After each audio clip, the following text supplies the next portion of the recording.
সপ্তাহ পেরিয়ে জমজমাট ভোটের মাঠ। নির্বাচনের দিন যতই এগিয়ে আসছে ব্যস্ততা বাড়ছে প্রার্থীদের। রাজপথ থেকে অলিগলি সবখানে চষে বেড়াচ্ছেন সকাল থেকে সন্ধ্যা, চাইছেন ভোট আর দিচ্ছেন নানান প্রতিশ্রুতি। ভোট যত এগিয়ে আসছে ততই বাড়ছে প্রচারের উত্তাপ, বাড়ছে প্রার্থীদের ব্যস্ততা। পাড়া মহল্লা আর অলিগলিতে জাতীয় নির্বাচনের আবহ। ঢাকা ৮ আসনে সমর্থকদের নিয়ে প্রচারে বের হন বিএনপির প্রার্থী মির্জা আব্বাস। ভোটারদের সাথে করেন কুশল বিনিময়। একই আসনে জামায়াত জোটের প্রার্থী এনসিপির নাসিরউদ্দিন পাটোয়ারিও কমলাপুর ও আশেপাশের এলাকায় জনসংযোগ করেন। বলেন, যারা পুরনো ধারার ব্যবস্থা টিকিয়ে রাখতে চায় তাদের ক্ষমতায় দেখতে চায় না জনগণ। আওয়ামী লীগ পাহারাদার ছিল, এখন এই সিস্টেম তো হলো পাকিস্তান আমলের সিস্টেম। এখন কেউ যদি ওই সিস্টেমের নব্য পাহারাদার হয়, সিস্টেম আমরা ইনশাল্লাহ ভাঙবই বাংলাদেশ।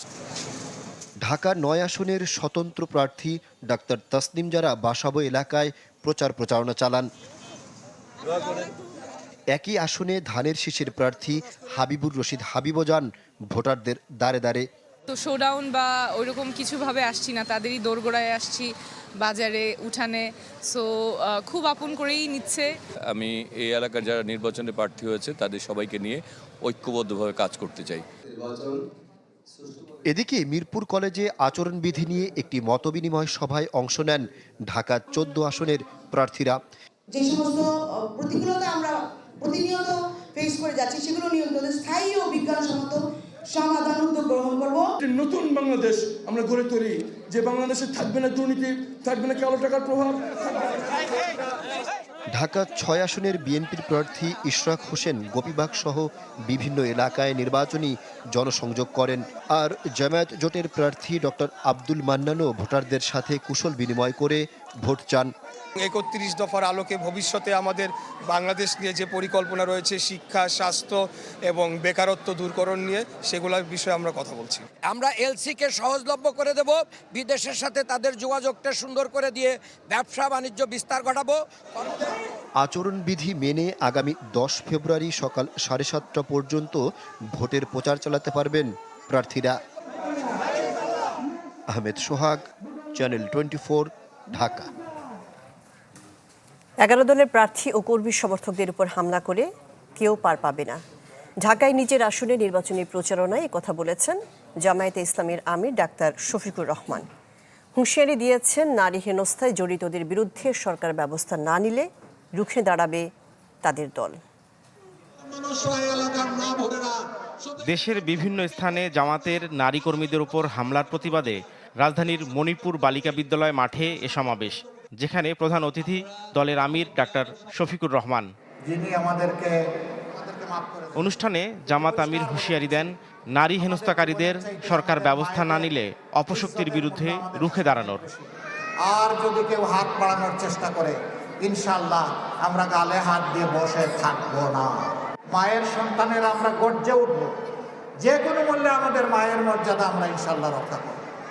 অপশন দুইটা, একটা হচ্ছে নিজে পরিবর্তন হয়ে গিয়ে ভালো হয়ে যাওয়া, অন্যকে মাকে সম্মান করা, আর না হলে পরবর্তী পরিস্থিতির জন্য সমস্ত দায় নিতে প্রস্তুত থাকা। নারীদের জন্য জামাতের ইশতেহার প্রসঙ্গে তিনি বলেন, যারা পারিবারিক বা ব্যক্তিগত কারণে ৮ ঘন্টা কাজ করতে অপারগ, তাদের জন্য কর্মঘণ্টা ৫ ঘন্টার বিশেষ সুযোগ রাখা হবে। সন্তান লালন পালন করতে গিয়ে চাকরিটাই ছেড়ে দেন, এরপরে সেই চাকরিতে আর ফেরত যেতে পারেন না, বরঞ্চ ৫ ঘন্টা যদি কর্মঘণ্টা করা হয়, সন্তানের সেখানে যদি বেবি কেয়ার সিস্টেম করা হয়, তাহলে ও মা তার প্রয়োজন পূরণের জন্য, তার দক্ষতা কাজে লাগানোর জন্য সেখানে থেকে যাচ্ছেন, তাকে বিদায় নিতে হচ্ছে না, তিনি ঝরে পড়ছেন না। এর আগে কাফরুলে নিজের নির্বাচনী আসনে জনসংযোগ করেন ডাক্তার শফিকুর রহমান। প্রতিশ্রুতি দেন, ক্ষমতায় গেলে ন্যায় ও ইনসাফের ভিত্তিতে দেশ গড়ার। সুন্দর নির্বাচনের মাধ্যমে দেশটাকে আমরা একটা শৃঙ্খলার দিকে নিয়ে যাই। আর এখনই যদি আমরা মারামারি করি, বিভিন্ন ধরনের ঝগড়ায় লিপ্ত হই, তাইলে আগামীতে ঐক্যবদ্ধ বাংলাদেশ হবে কীভাবে? পরস্পরের মতকে সম্মান করা উচিত, শ্রদ্ধা করা উচিত। আগামীতে আমরা একটা ঐক্যবদ্ধ বাংলাদেশ দেখার স্বপ্ন দেখি। রাতে মিরপুর ১৩ ও মিরপুর ১০ নম্বর ফলপট্টিতে জনসংযোগ ও পথসভায় অংশ নেবেন জামাতের আমির। নাফিউল ইসলাম লিংকন, চ্যানেল 24, ঢাকা। এবারে আশিয়ান সিটির সৌজন্যে ভোটের মাঠের আরও খবর।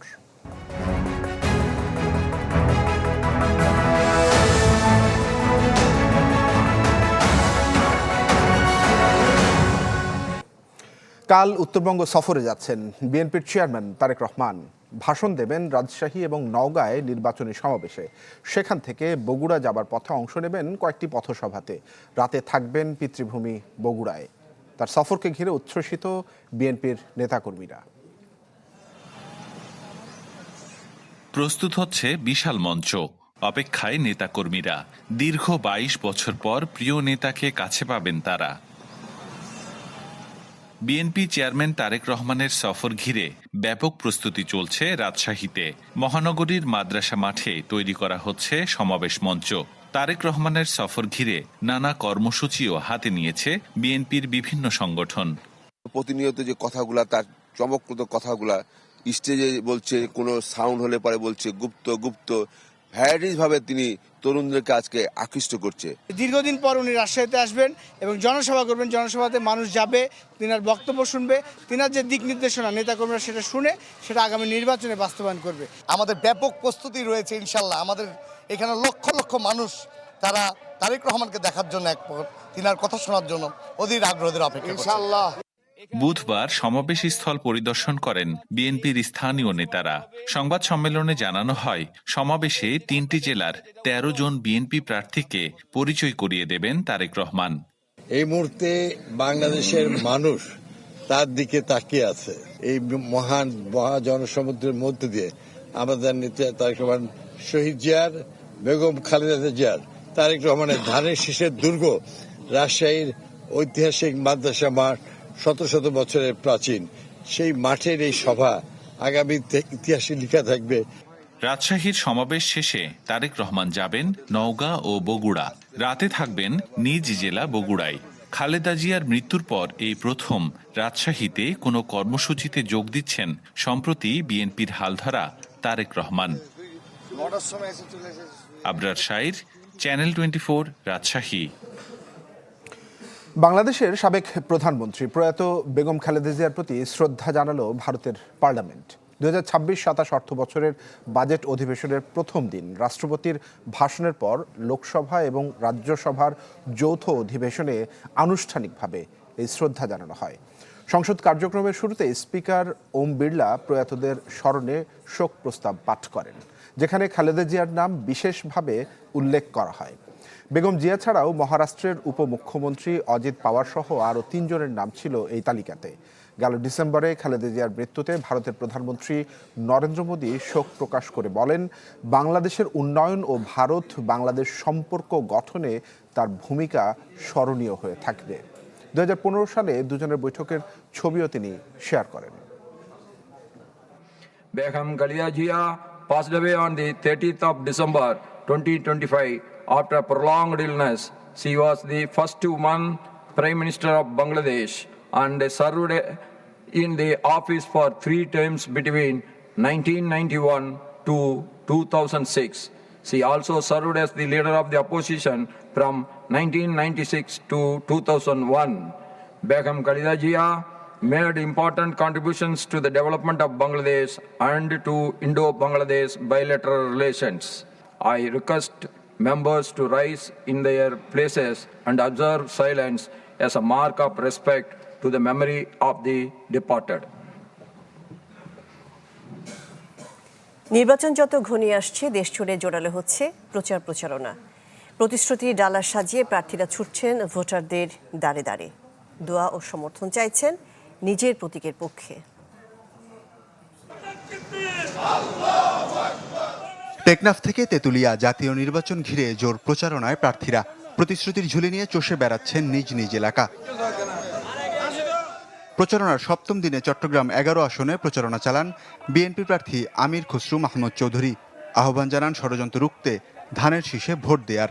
ঠাকুরগাঁয়ে প্রচারণায় অংশ নিয়ে দলের মহাসচিব প্রতিশ্রুতি দেন ক্ষমতায় গেলে পুলিশ বাহিনীকে ঢেলে সাজানোর। আমরা পরিষ্কার বলছি আমার হিন্দু ভাইদেরকে যে আপনারা কোনো চিন্তা করবেন না, আমরা আছি আপনাদের সঙ্গে। যারা অন্যায় করছে তাদের শুধু শাস্তি হবে, যারা অন্যায় করেনি সাধারণ মানুষ তাদেরকে আমরা আমাদের বুকের মধ্যে রেখে আসবো, ঠিক না? দেশে শান্তি শৃঙ্খলা রাখার জন্য আমরা পুলিশ ডিপার্টমেন্ট থেকে আরো ভালো করার চেষ্টা করবো। চট্টগ্রাম 9-এ অলিগলি ঘুরে ভোট চান বিএনপির আবু সুফিয়ান। খুলনা 2-এ জনসংযোগ করেন ধানের শীষের প্রার্থী নজরুল ইসলাম মঞ্জু। নরসিংদীতে বিএনপির খায়রুল কবির খোকনের পক্ষে প্রচারণা চালান জেলা যুবদল সভাপতি মহসিন হোসেন। হবিগঞ্জ 4-এ বিএনপি প্রার্থী সৈয়দ মোহাম্মদ ফয়সালের পক্ষে গণসংযোগে নামেন নারী চা শ্রমিকরা। এদিন ময়মনসিংহে গণমিছিল করে জামায়াতে ইসলামী। নেতৃত্ব দেন ময়মনসিংহ 4 আসনের দলের প্রার্থী মাওলানা কামরুল আহসান এমরুল। খুলনা 2-এ দাঁড়িপাল্লার পক্ষে গণসংযোগ করেছেন শেখ মোহাম্মদ জাহাঙ্গীর হোসেন হেলাল। মানুষ দুর্নীতি আর চায় না, মানুষ হানাহানি চাচ্ছে না, মানুষের ব্যাপক চাঁদাবাজিতে অতিষ্ঠ। এনসিপি নির্বাচনী পদযাত্রায় কুমিল্লার দেবিদ্বারে তারেক রহমানকে এক হাত নেন আসিফ মাহমুদ সজীব ভুইয়া। আহ্বান জানান বাস থেকে নেমে বিএনপি চেয়ারম্যানকে অলিগলি হেঁটে দেখার।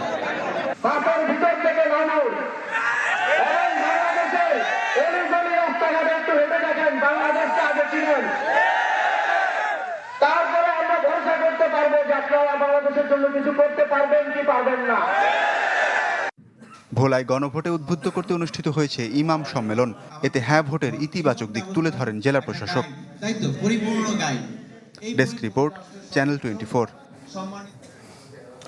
দর্শক, রাজধানীর একটি আসনের আমরা প্রচার প্রচারণার খবর আপনাদেরকে এই মুহূর্তে জানিয়ে দিতে চাই। রাজধানীর ভাটার অর্থাৎ ঢাকা 11 আসনের খবর নিয়ে যুক্ত হয়েছেন সহকর্মী জুমাতুল বিদা। এই আসনটিতে দুজন হেভিওয়েট প্রার্থী এবার প্রার্থিতা পেয়েছেন এবং বেশ হাড্ডাহাড্ডি লড়াইয়ের সম্ভাবনা রয়েছেন। প্রার্থীরা কি বলছেন এবং যারা ভোটার রয়েছেন তারা কি বলছেন?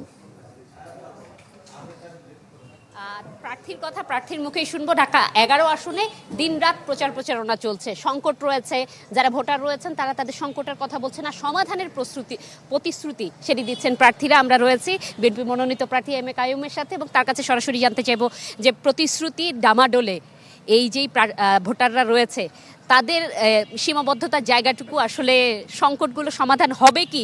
নিশ্চিত জয়ের দিকে আগাচ্ছেন নাকি শঙ্কা এখনো রয়েছে? সৌহার্দ্যের পরিবেশ কোনো শঙ্কা নেই ইনশাল্লাহ। এই অঞ্চলের মানুষ বিএনপি কর্তৃক বহু উন্নয়ন পেয়েছে বিগত সময়ে। আমরা এই এলাকায় দীর্ঘ সময় কমিশনার ছিলাম। মানুষের আস্থা, বিশ্বাস এবং পরিচিত একজন পরীক্ষিত। আমরা আশ্বাসের এখানে আশ্বাসে বিশ্বাসী নয়। আমি নিজেও মাদক, সন্ত্রাস এবং চাঁদামুক্ত একটি ঢাকায় 11 আসন করতে চাই এবং সে মাদক, সন্ত্রাস, চাঁদামুক্ত কিভাবে করব তার একটি পরিকল্পনা আমি ভোটারদের সামনে উপস্থাপন করেছি। সোসাইটি ভিত্তিক সিসিটিভির মাধ্যমে আমি ফাইন্ড আউট করব কে ওই অঞ্চলে মাদক বিক্রি করে, ইফটিজিং করে, সন্ত্রাস করে এবং আমরা কোনো কাজের সাথে প্রশাসন লোক জড়িত, মাদকের সাথে বিশেষ করে। এই জন্য আমরা এভিডেন্স ক্রিয়েট করব, এভিডেন্স দিয়ে আমরা বাধ্য করব তাদের আইনের আওতায় আনতে। আমি মনে করি ঢাকা 11 আসনের ভোটাররা আমার এই কথার উপর আস্থা রেখেছে এবং অতীতে আমাদের সম্পর্কে তারা জানে, অতীত বিএনপি সরকারের উন্নয়নের ব্যাপারে তারা জানে। আমরা প্রত্যাশা করি যে যারা ভোটার রয়েছেন তারা আসলে যে ধরনের পরিবেশ চাচ্ছেন এবং ঢাকা চাচ্ছেন সেটি পাবেন এবং সেই প্রতিশ্রুতিও আসলে প্রার্থীরা ধরে রাখবেন। এই ছিল আমার কাছে এখান থেকে সর্বশেষ। জি বিদা, ধন্যবাদ আপনাকে আমাদের সঙ্গে যুক্ত হওয়ার জন্য। ঢাকা 11 আসনের নির্বাচনী প্রচারণার খবর জানাচ্ছিলেন আমাদের সহকর্মী জুমাতুল বিদা। জানিয়ে দিচ্ছে আরও কিছু খবর। শেরপুর 3 আসনে চেয়ারে বসাকে কেন্দ্র করে বিএনপি জামায়াতের মধ্যে সংঘর্ষ হয়েছে। আহত হয়েছেন অন্তত 20 জন। দুপুরে ঝিনাইগাতি স্টেডিয়াম মাঠে ইশতেহার পাঠ অনুষ্ঠানের আয়োজন করে নির্বাচন কমিশন। এ সময় চেয়ারে বসাকে কেন্দ্র করে বিএনপি জামায়াতের সমর্থকদের মধ্যে ধাওয়া পাল্টা ধাওয়া হয়, ছোড়া হয় ইট পাটকেল ও চেয়ার। আহতদের উদ্ধার করে উপজেলার স্বাস্থ্য কমপ্লেক্স ও সদর হাসপাতালে নেওয়া হয়। পরিস্থিতি স্বাভাবিক রাখতে মোতায়েন রয়েছে আইনশৃঙ্খলা বাহিনীর বাড়তি সদস্য।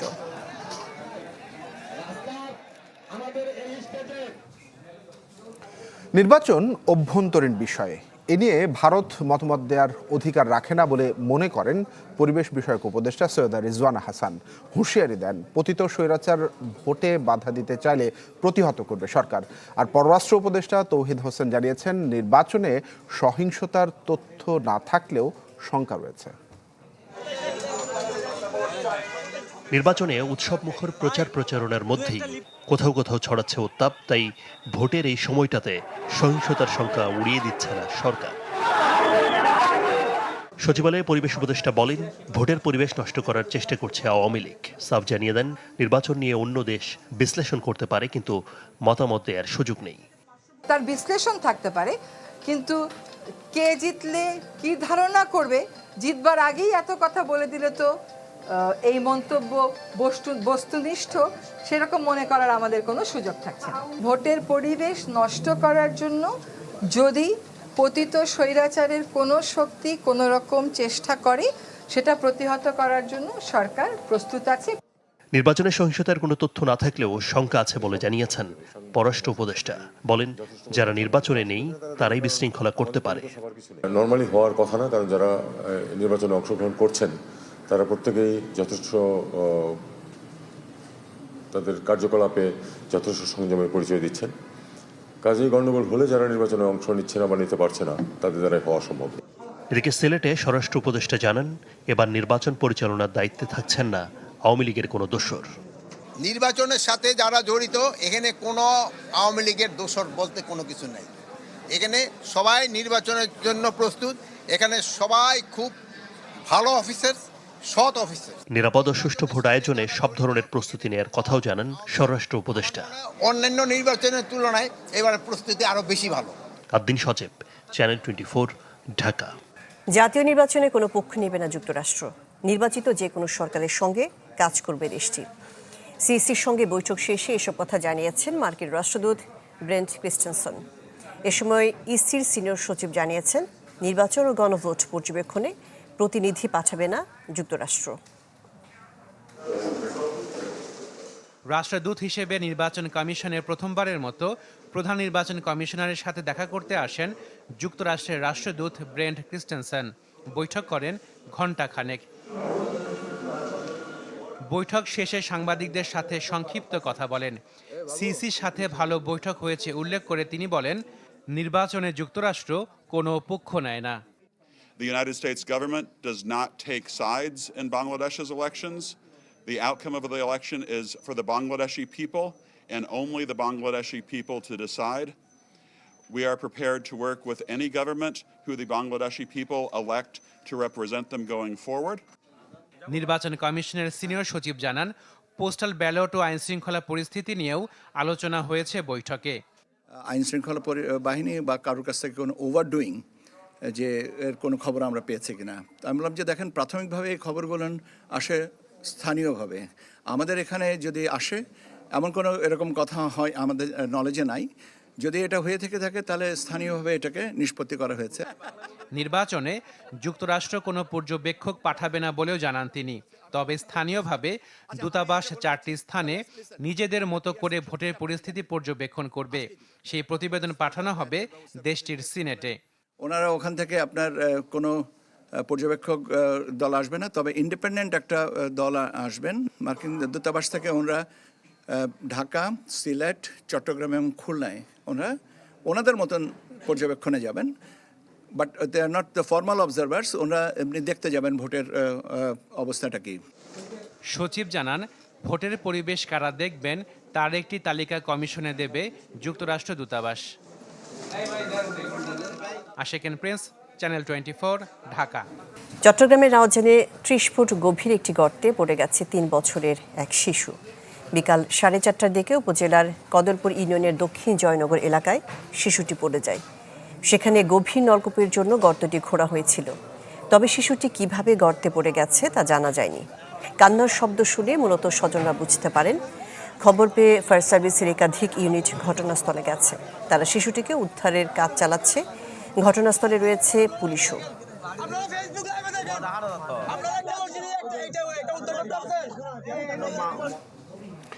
আগামীর বিশ্বে পরিবর্তনের গতি হবে দ্রুততর।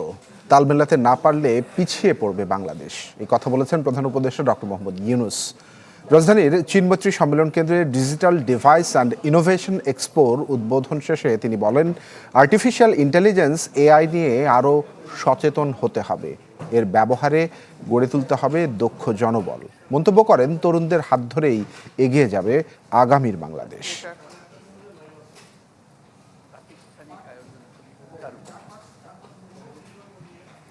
প্রায় 1.5 যুগ পর আবারও চালু হতে যাচ্ছে ঢাকা করাচি ফ্লাইটটি।